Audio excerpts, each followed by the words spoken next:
Okay, another test that I'll look at in golfers and assess is called the torso rotation test. So same thing as pelvis rotation, but just the opposite. So I have them get into a golf posture and see how well they're able to keep their lower body stable and how well they're able to move and rotate through their upper body. Okay, we've cleared their thoracic spine, so they actually have enough motion, but I look to see is how well can they rotate the upper body and keep this stable. A lot of times people will be all over the place. They'll be still rotating their pelvis and their brain just can't separate the two, which is very important in the golf swing, being able to separate both halves. So if somebody's having difficulty with that, we'll go ahead and start pretty basic with them.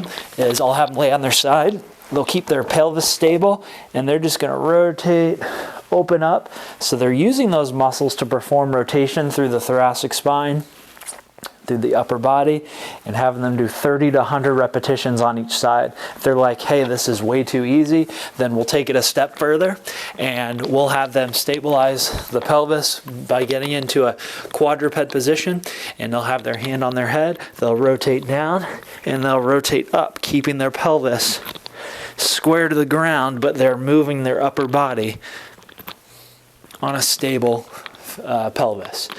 I would do anywhere from 15 to 30 repetitions on this one.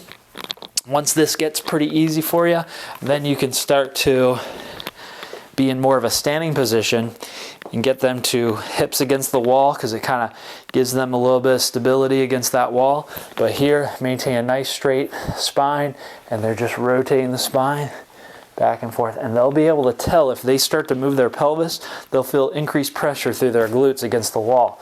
So here, doing anywhere from 30 to 100 repetitions would be good, just to work on that control of controlling the upper half on a stable lower half. Then you can take them away from the wall and go same position here. Really being able to develop that muscle control, keeping that lower half stable and just moving that upper half.